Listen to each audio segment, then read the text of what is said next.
जोहार आप सभी स्टूडेंट्स का हमारे YouTube channel Jharkhand math zone पे। मैं सचिन चंद्र आप सभी का स्वागत करता हूं और आज का जो लेक्चर होने वाला है वो होने वाला है क्लास 10th का लेक्चर नंबर 8 हो रहा है। आज का जो लेक्चर हो रहा है वो लेक्चर नंबर 8 होगा। अभी तक हमने लेक्चर नंबर 1 से लेकर के लेक्चर नंबर 7 तक अपलोडेड कर चुके हैं वीडियो। आप लोग अगर देखे नहीं हैं लेक्चर नंबर 1 से लेकर के लेक्चर नंबर 7 तक तो कृपया आप प्लेलिस्ट में जाइए और प्लेलिस्ट में क्लास 10th का जा करके लेक्चर नंबर 1 से लेकर के 7 तक देख लीजिए। और आज का जो लेक्चर होने वाला है वो जो है कि प्रश्नावली 2.3। आप अपने NCERT के बुक में प्रश्नावली 2.3 देखिए। प्रश्नावली 2.3 हिंदी मीडियम के लिए, और ये जो चल रहा है ये सेशन ये मैथमेटिक्स का चल रहा है, क्लास 10th लेक्चर नंबर 8। तो अभी तक मैंने क्वेश्चन नंबर 1 पूरा का पूरा कंप्लीट कर चुका हूँ। लेक्चर नंबर 7 में आप लोग को मालूम होना चाहिए, लेक्चर नंबर 7 में क्वेश्चन नंबर 1 का जो क्वेश्चन नंबर 1 में Roman number 1, Roman number 2, Roman number 3 ये टोटल का टोटल जो है कि वीडियो मैंने बना करके अपलोड कर चुका हूँ, उसका आप प्लेलिस्ट देख लीजिए। तो आज जो होगा वो क्या होगा, प्रश्न 2। क्या होगा आज? प्रश्न 2 होगा। क्या कहता है क्वेश्चन में? पहले बहुपद से दूसरे बहुपद को भाग करके जांच कीजिए कि क्या प्रथम बहुपद द्वितीय बहुपद का एक गुणनखंड है। फिर से एक बार समझ लीजिए क्वेश्चन क्या कहता है। देखिए सबसे पहली बात है कि आपको क्वेश्चन समझना जरूरी है, तो ध्यान दीजिएगा। क्वेश्चन में कहता क्या है, पहले बहुपद, पहला बहुपद ये हो गया पहला बहुपद। देखिए आप लोग को थोड़ा थोड़ा दिक्कत हो सकता है, आप लोग अभी नए आए हुए हो, आज का क्लास आप लोग का नया है, लेकिन अगर आप लोग हमारा वीडियो जो है कि पहले अगर देख के आते तो आप लोग को ये प्रॉब्लम नहीं होता। आज मैं डायरेक्ट बोल रहा हूँ बहुपद, तो हो सकता है कि आप लोग को प्रॉब्लम हो रहा होगा, तो मैं थोड़ा थोड़ा रिकैप कर देता हूँ, ठीक है। देखिए बहुपद क्या होता है बच्चों, एक बात यहाँ पर ध्यान दीजिए, t² - 3 है ना। तो ये t ये पहला पद है, ये क्या है? पहला पद। ये क्या है? पहला पद। और ये क्या है बच्चों? ये दूसरा पद है। आप लोग को जहाँ भी दिक्कत होगा आप लोग बेझिझक पूछेंगे, ये नहीं सोचेंगे कि YouTube में वीडियो बन रहा है तो हम लोग नहीं पूछेंगे। आप लोग ही हमारा रेफरेंस पॉइंट हो, ठीक है। तो आप लोग को जो प्रॉब्लम होगा वो अदर बच्चों को भी प्रॉब्लम हो सकता है, ठीक है। तो आप समझिए ये t² क्या है? हमारा पहला पद है, और ये -3 जो है ये मेरा दूसरा पद है। जब एक से अधिक पद हो जाए किसी भी इक्वेशन में, किसी भी समीकरण में, देखिए ये एक समीकरण है, ठीक है, किसी भी समीकरण में, किसी भी इक्वेशन में एक से अधिक पद हो जाए तो उस इक्वेशन को या उस समीकरण को हम लोग क्या कहते हैं? बहुपद कहते हैं। बहुपद क्यों कह रहे हैं? क्योंकि t² है और -3 है, तो एक पद के साथ साथ एक दूसरा पद भी है। मतलब अगर एक से अधिक पद रहे, क्या रहे बच्चों? एक से अधिक पद रहे तो उस इक्वेशन को, उस समीकरण को क्या कहते हैं? बहुपद कहते हैं, या फिर बहुपदी कहते हैं। क्या कहते हैं? बहुपदी। इंग्लिश में इसको कहते हैं पॉलिनोमियल। क्या कहते हैं? पॉलिनोमियल। याद रहेगा। अब चलिए हम लोग बात करते हैं आगे की ओर। देखिए ध्यान दीजिएगा, 2 यहाँ पर कॉमा है, यहाँ पर ध्यान दीजिएगा, ये क्या है? आपका कॉमा है, ये आपका कॉमा है। तो 2t⁴ है, तो t का घात कितना है? तो t का घात 4 है। यह ध्यान दीजिएगा, +3t का घात कितना है? तो 3 है, t³ पढ़ते हैं। -2t का पावर कितना है? 2 है, मतलब t⁴ 2 है, तो t का घात कितना है? 2 है। -9t, t का घात कितना है? 1 है। अच्छा यहाँ पर -12 है, t का घात यहाँ पर कितना है? तो बोलिए कि t यहाँ पर है ही नहीं, लेकिन है। देखिए दिखता नहीं है लेकिन है जरूर। t के पावर कुछ नहीं तो 0 है ना, कुछ नहीं तो 0। अब आपको हम समझाते हैं कि t का पावर 0 का मतलब क्या होता है? 1 होता है। क्या होता है? 1 होता है। ये कैसे होता है जरा समझिए। देखिए t का पावर कुछ नहीं तो ऊपर में 1 और t का पावर कुछ नहीं तो नीचे में 1, दोनों को अगर यहाँ पर ध्यान दीजिएगा, t का पावर ऊपर में 1 है और यहाँ पर देखिए t का पावर कितना है? ऊपर में, नीचे में कितना? t का पावर +1 है, तो ऊपर जाएगा तो t का पावर कितना हो जाएगा? -1 हो जाएगा, होगा ना। तो इक्वल टू t का पावर कितना हो जाएगा? 1। देखिए ये बेस का बेस सेम है तो पावर का पावर क्या होता है? जुड़ता है। तो 1 - 1 हो गया तो इक्वल टू t⁴ 0 हो गया। तो यहाँ पर ध्यान दीजिएगा, ये t से ये t कट जाएगा, सेम है तो कट के क्या आ जाता है? 1 आता है। तो यहाँ पर टी का पावर 0 का मतलब क्या हो गया, 1 हो गया। तो हमने अभी अभी प्रूफ किया कि टी का पावर 0 का मतलब क्या हो गया, 1 हो गया। बोली समझ में आया। देख कहीं भी अगर दिक्कत है तो आप लोग बेझिझक पूछ सकते हैं, बेझिझक पूछ सकते हैं, ठीक है। अगर आप नहीं पूछेगा तो आपका प्रॉब्लम हमको नहीं मालूम रहेगा तो हम कैसे जानेंगे कि आपको कहाँ प्रॉब्लम हो रहा है, ठीक है। कहीं भी प्रॉब्लम है आप पूछ सकते हैं। तो अब इसको मैं इरेज करता हूँ, तो आप लोग को समझ में आ गया होगा कि टी का पावर 0 का मतलब क्या होता है, 1। यहाँ पर अगर कुछ नहीं है तो मतलब कि छुपा हुआ है टी का पावर 0। खैर उसको हम लोग लिखते नहीं है। अब चलिए मुद्दे पर आते हैं, मेन मुद्दे पर आते हैं। देखिए पहले बहुपद से पहला बहुपद क्या हो गया, टी स्क्वायर माइनस 3। अच्छा ये बहुपद है, ये वाला, ये यहाँ से लेकर यहाँ तक ये बहुपद है। T to the power 4 plus 3 T to the power 3 minus 2 T to the power 2 और माइनस 90 माइनस 12, ये बहुपद है कि नहीं, बहुपद है। क्यों है, क्योंकि एक से अधिक पद है, एक से अधिक पद है, इसका मतलब बहुपदी है, बहुपद है। अब हम लोग बात करते, क्वेश्चन पहले समझते हैं। पहले बहुपद, पहला बहुपद ये हो गया, ठीक है। अगर आप लोग को प्रॉब्लम होगा वहाँ से देखने में तो यहाँ पर भी आप लोग बैठ सकते हैं इस जगह पर, ठीक है। तो यहाँ पर बेंच लगा देंगे नेक्स्ट क्लास से, ठीक है, ताकि प्रॉब्लम ना हो, ठीक है, पढ़ने में प्रॉब्लम नहीं होना चाहिए। तो टी स्क्वायर माइनस 3 ये कहता है पहले बहुपद से दूसरे बहुपद को भाग करके।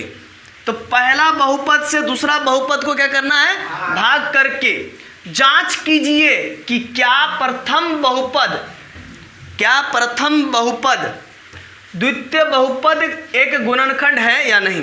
तो गुणनखंड तभी होगा जब इसके शेषफल में 0 बचेगा। अब हम आपसे पूछते हैं, आपको हम बताते हैं। इधर 2 है मेरा और इधर 8 है, ठीक है। तो यहाँ पर हम क्या करेंगे कि 2 4 जा 8, ये कट के क्या हो जाएगा, नीचे में बचेगा क्या, 0 बचेगा। हम लोग जनरली कटम कुटम करते हैं, ठीक है। तो नीचे में शेषफल कितना बच गया, शेषफल कितना बच गया, बोलिए 0 बच गया।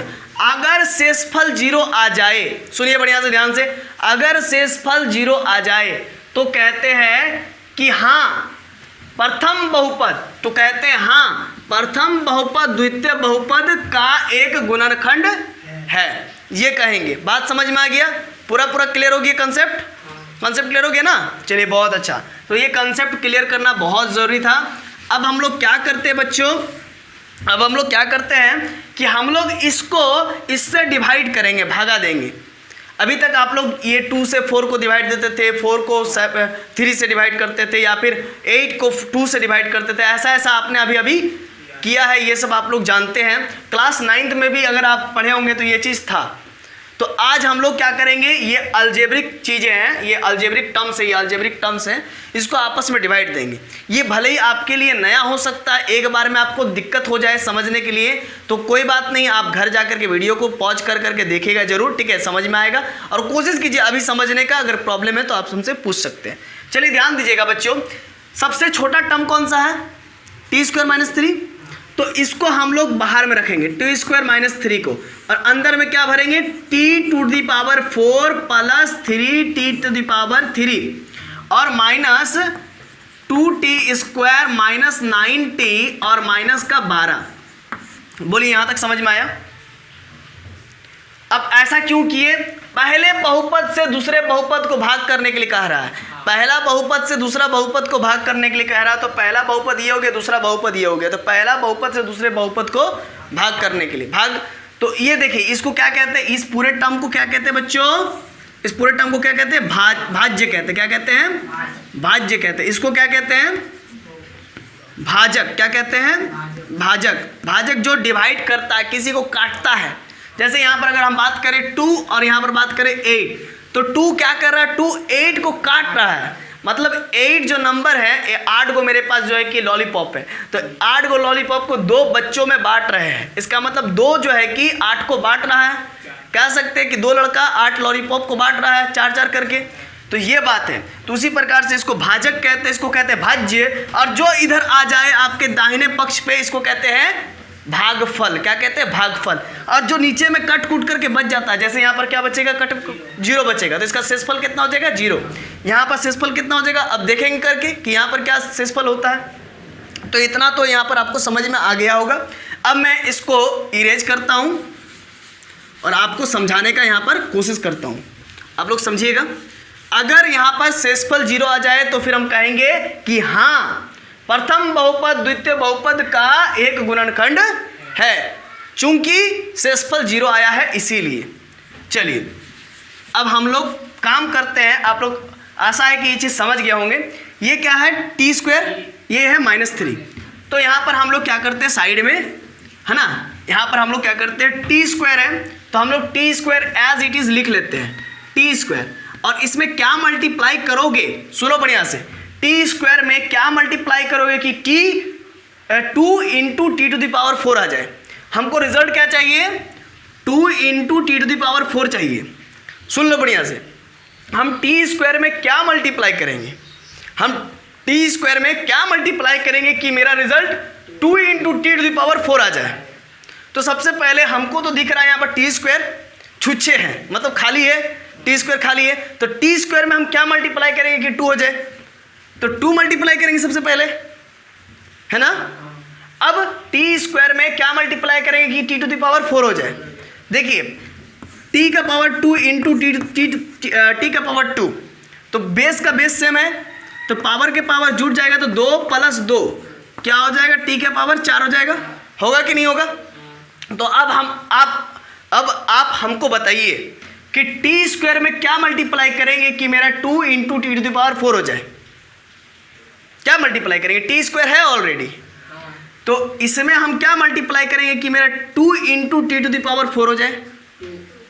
तो 2 मल्टीप्लाई किए हैं, साथ में हमको क्या मल्टीप्लाई करना पड़ेगा, t का पावर 2, है ना।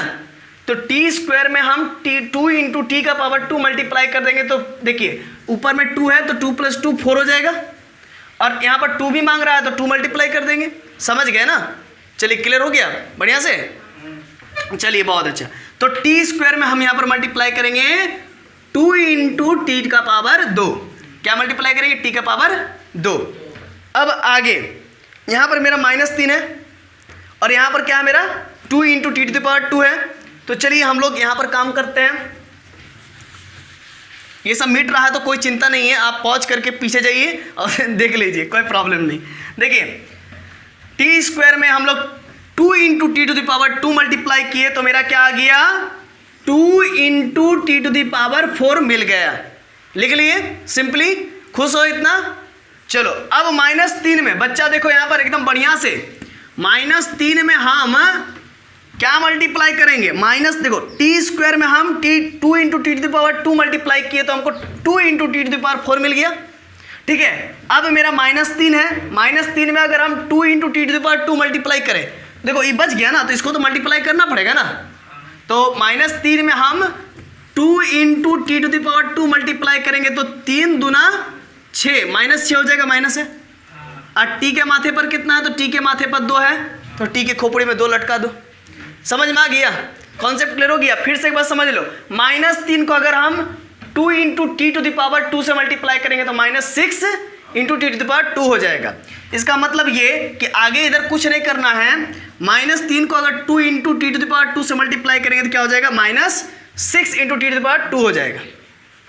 तो देखिए यहाँ पर t⁴ कितना है, 3 है, यहाँ पर क्या है, t⁴ कितना है, 2 है। तो देखिए ये लोग अपना जात भाई में जुटेगा घटेगा, क्या होगा, अपना जात भाई में जुटेगा घटेगा।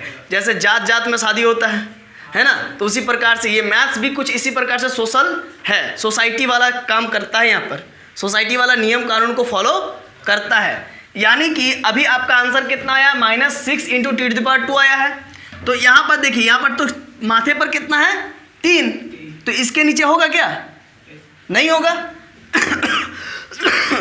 आंसर कितना है, -6 × t⁴ आया है। यहाँ पर क्या है, +3 × t⁴ है। तो यहाँ पर देखिए t⁴ इधर है, तो इसके नीचे ना होगा, समझ रहे हैं। तो -6 × t⁴ हो जाएगा। समझ में आ रहा है कि नहीं आ रहा, पक्का तो पक्का। देखिए झूठ नहीं बोलिएगा, जहाँ प्रॉब्लम को पूछिएगा, है ना। देखिए खाने में एक चीज़ बात याद रखिए, खाने में और पढ़ाई में कभी शर्माना नहीं चाहिए, है ना। नहीं समझ में आया तो पूछिए, अब भूख लगे तो बोलिए, तभी आपको मिलेगा, ठीक है। तो देखिए ये क्या हो गया, -6 × t⁴ हो गया। तो अब चलिए देखिए एक बार देख लेते हैं लाइट का क्वालिटी, क्योंकि लाइट कट गया है, ओके सही है, क्वालिटी सही है। हाँ तो चलिए अब हम लोग यहाँ पर बात करते हैं, ये तो हो गया हम लोग का पूरा कम। तो देखिए यहाँ पर कुछ नहीं तो प्लस है, जब कुछ नहीं होता तो क्या होता है, प्लस होता है। तो प्लस के उल्टा हम लोग यहाँ पर कर देंगे माइनस, क्या कर देंगे, माइनस, और माइनस को उल्टा क्या कर देंगे, प्लस, और ये पूरा लकीर हम लोग खींच देंगे। ठीक है, चौक खत्म हो गया तो इधर वाला ले लेते हैं। चलिए तो अभी देखिए 2t⁴ हो गया माइनस t⁴ हो गया, तो ऊपर में प्लस में, नीचे में क्या है, माइनस में, और सेम चीज़ है तो क्या हो जाएगा, क्या हो जाएगा, प्लस माइनस क्या होता है, कट जाता है। अब आपको हम पूछते हैं +2 और -2 कितना होगा, 0 होगा, होगा कि नहीं होगा। तो उसी प्रकार से +2 × t⁴ माइनस 2 × t⁴ सेम है ना बाबू। तो क्या कर दे, काट दे, काट दे, चलो जान मार दिए इसका। ठीक है, अब 3 × t⁴ बचा है। तो देखो पहले नियम है, पहले 3 वाला जो माथे में जिसका पावर ज़्यादा रहेगा ना उसको पहले लिखेंगे, फिर जिसके माथे में पावर कम रहेगा उसको फिर बाद में लिखेंगे, फिर उसको बाद में लिखेंगे। जिसका माथे मतलब एक तरह से देखा जाए तो पहले बड़ा वाला पावर को लिखेंगे, फिर उसके बाद छोटा वाला पावर को लिखेंगे, फिर उसके बाद छोटा वाला पावर को लिखेंगे, फिर उसके बाद छोटा वाला पावर को लिखेंगे। तो मतलब एक तरह से देखा जाए तो देखो 3 × t⁴ है तो ये सबसे बड़ा वाला पावर है, फिर 2 × t⁴ है तो इससे छोटा वाला पावर है ये, और t के माथे पे कुछ नहीं तो कितना है, 1, तो इससे ये छोटा हुआ। और यहाँ पर क्या, -12, तो -12 नहीं है, -12 × t⁴ 0 है, अभी बताए थे। दिक्कत होगा तो फिर एक बार रिवाइंड कर लो वीडियो को, है ना, देख लेना। तो देखो ये 3 × t⁴ हो गया। अब ये देखो बच्चा यहाँ पर ध्यान देना, प्लस ये कितना, +6 × t⁴ है और ये -2 है। तो हम एक काम करते हैं, साइड में काम करते हैं, +6 और -2, +6 और -2 कितना हो जाएगा, जल्दी बताओ तो। 6 में से 2 जाएगा, कितना बचेगा, प्लस और माइनस क्या होता है, माइनस होता है, लेकिन साइन किसका होगा, प्लस का होगा, क्योंकि 6 बड़ा है, 6 बड़ा है तो यहाँ पर प्लस का साइन दे दीजिए, और 6 में से 2 जाएगा, कितना बचेगा, 4 बच जाएगा, 4 बचेगा। क्लियर है कॉन्सेप्ट, पक्का। तो अब देखिए ये देखिए -2 × t⁴ हो गया, इधर +6 × t⁴ हो गया, तो 6 में से 2 जाएगा, कितना बचेगा, 4, और ये t² है तो t² एज इट इज उतार देंगे। अब चलिए आगे, -90 है तो यहाँ पर हम लोग क्या लिख लेते हैं, -90 उतर जाएगा, ऊपर वाला जो है तो उतर गया, और -12 है तो -12 उतार देते हैं। अब चलिए आगे हम लोग बात करते हैं, यहाँ पर t² है और यहाँ पर 3 × t⁴ है, मतलब t के माथे पर कितना है, 3 है, 3 × t⁴ है। तो अब इधर हम इरेज करते हैं और इधर हम, आप बताइएगा कि क्या ऐसा मल्टीप्लाई करेंगे जिससे मेरा 3 × हमको चाहिए क्या, 3 × t⁴ चाहिए। तो भाई देखो हम t² में क्या मल्टीप्लाई करेंगे, देखो t² में हम क्या मल्टीप्लाई करेंगे कि हमको 3 × t⁴ मिल जाएगा। ठीक है, देखो इसमें सबसे बड़ी बात है, ये मैथ्स में पेशेंस रखना बहुत ज़रूरी है, थोड़ा लंबा मैथ्स है क्यों, क्योंकि हम लोग को मालूम है कि जो जैक बोर्ड के बच्चे होते हैं उन लोग को अच्छा से शुरू से पढ़ाई नहीं करवाया जाता है, क्लास 8 तक, है ना। तो इसीलिए हम पूरा तोड़ के बता रहे हैं ताकि बच्चा को कहीं भी इतना सा भी दिक्कत ना हो। ठीक है, तो देखो बाबू हमको क्या चाहिए, 3 × t⁴ चाहिए, तो हमको 3 × t⁴ चाहिए, और यहाँ पर t² है तो t² में क्या मल्टीप्लाई करेंगे, तुम ही बताओ, t² में क्या मल्टीप्लाई करेंगे कि 3 × t⁴ मिल जाएगा, अब तो बताओ। तो t⁴1, बहुत अच्छा बोला बच्चा, t⁴1। अब साथ में हमको 3 भी तो चाहिए, तो क्या मल्टीप्लाई करेंगे, 3 भी तो मल्टीप्लाई करना पड़ेगा, है ना। देखो बाबू t² में हमको क्या मल्टीप्लाई करेंगे कि 3 × t⁴ मिल जाए, तो हम t⁴1 तो मल्टीप्लाई किए, देखो पावर 1 है और 2 है तो जुट के कितना हो जाएगा, 2 और 1 3, ओहो 2 और 1 3 हो जाएगा, है ना। अब यहाँ पर 3 भी तो मल्टीप्लाई करेंगे तब ना जा करके मेरा 3 × t⁴ हो जाएगा। क्लियर हो गया कॉन्सेप्ट, बोलो। अब जो हम बार बार बोल दे रहे हैं ना, अब आप लोग भी बोलने की कोशिश करो तब ना मजा आएगा। गेंद को अगर हम फेंकेंगे और गेंद मेरे पास वापस नहीं आएगा तो मजा आएगा फिर गेंद से खेलने में, नहीं। तो इसीलिए आप लोग भी बोलिए। तो चलिए बच्चों हम क्या करते हैं, t² में क्या मल्टीप्लाई करते हैं बताओ तो बच्चा, प्लस। देखो हम बार बार चौक का कलर चेंज कर ले रहे हैं ताकि तुम लोग को फोकस रहे हमेशा। t² में क्या मल्टीप्लाई करें, तो थ्री टी मल्टीप्लाई करें, 3t का पावर 1 मल्टीप्लाई करें। जब हम टी स्क्वायर में 3t का पावर 1 मल्टीप्लाई करेंगे तभी तो मेरा 3t का पावर क्यूब होगा। तो हम लोग लिख लेते हैं 3t का पावर क्यूब। अब देखो -3 है, -3 को फिर 3t से मल्टीप्लाई करेंगे। -3 को हम लोग किससे मल्टीप्लाई करेंगे? 3t से। देखो ये बचा हुआ -3, तो ये इसके बाद इसको मल्टीप्लाई करते हैं -3 को 3t से। तो -3 को 3t से मल्टीप्लाई करेंगे तो -3 × 3 कितना हो जाएगा? -9t हो जाएगा। क्या हो जाएगा? -9t हो जाएगा। समझ में आ रहा है? तो -9t, तो बच्चों -9t आया तो -9t यहाँ पर है, तो इसी के नीचे लिखेंगे तो -9t। अब चलिए हम लोग बात करते हैं, इसमें प्लस है, कुछ नहीं तो प्लस है, तो प्लस तो दिखता नहीं है, माइनस रहता तो दिखता।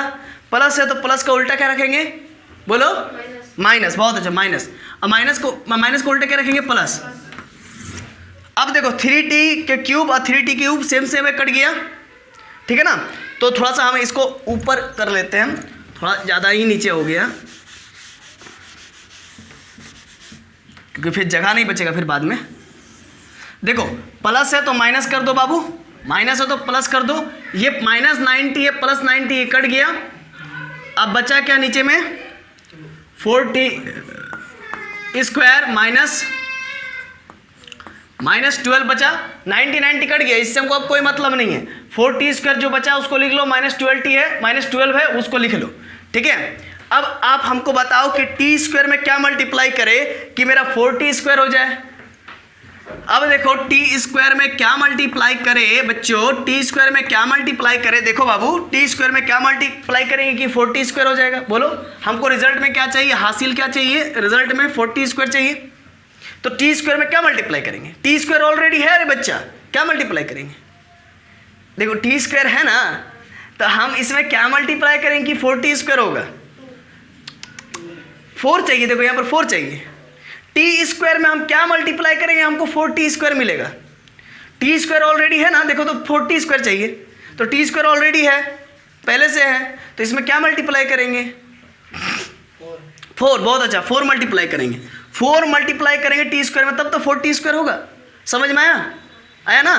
पक्का? तो चलो बहुत अच्छा।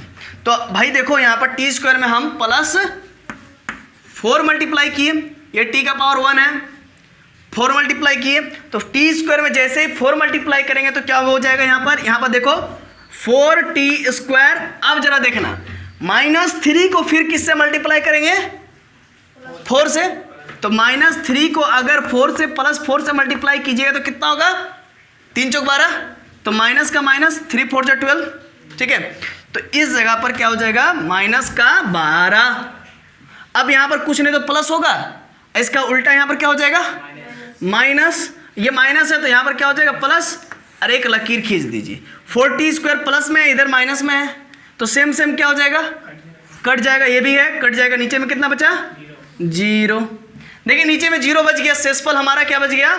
0 बच गया। जब 0 बच जाता है तो फिर हम लोग क्या कहते हैं कि प्रथम बहुपद द्वितीय बहुपद का एक गुणनखंड है। तो चलिए हम लोग इसको लिखते हैं। सिर्फ इतना कर देने से आपको नंबर नहीं मिलेगा, ये 3 नंबर का आता है आपके एग्जाम में, ठीक है। तो इतना कर देने से नहीं आएगा, तो इसको लिखना भी पड़ेगा प्रॉपर वे में, एक सही ढंग में। तो इसको इतना करने के बाद आप जो भी लिखेगा उसको नीचे में लिखेगा। मेरे पास यहाँ पर जगह नहीं है, स्पेस नहीं है, नहीं तो फिर हम नीचे में लिखते, हम इधर में लिख देते हैं, ठीक है।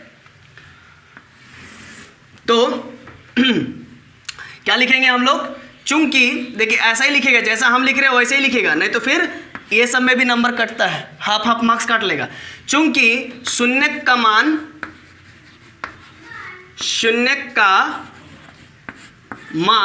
कितना आया बाबू? मान 0 है ना। शून्य का मान नहीं, सॉरी, शेषफल ना रे बच्चा, शेषफल ना, हाँ शेषफल। चूंकि शेषफल का मान, चूंकि शेषफल ना, शेषफल आया ना, ये शेषफल आया ना, हाँ। चूंकि शेषफल का मान 0 आया है, क्या आया है? 0। वैसा लिखिए या ऐसा लिखिए, अच्छा रहता है ऐसा। तो चूंकि शेषफल का मान 0 आया है, इसीलिए यहाँ पर, इसीलिए अब ये पूरा लाइन, इसीलिए प्रथम बहुपद द्वितीय बहुपद का एक गुणनखंड है। तो लिखे इतना लंबा लाइन लिख देते हैं, है ना। इसीलिए प्रथम बहुपद द्वितीय बहुपद का एक गुणनखंड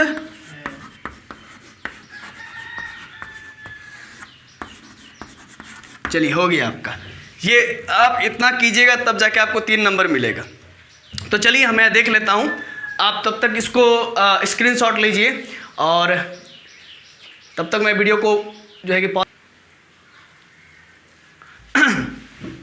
तो दोस्तों इस लेक्चर में आप लोगों का यहीं तक, मतलब लेक्चर नंबर 8 में आप लोगों को जो है कि हमने क्वेश्चन नंबर 2 का question number 1 Roman number 1 question मैंने बताया है, ठीक है। T square minus 3 t⁴ plus 3 और माइनस t⁴ और माइनस 90 माइनस 12 ये हमने आपको बताया है। और आने वाले लेक्चर में लेक्चर नंबर 9 में मैं आपको इसके नेक्स्ट क्वेश्चन मतलब क्वेश्चन नंबर 2 के बारे में बताऊंगा। तो आज के लिए यहीं तक। जोहार आप सभी का, धन्यवाद।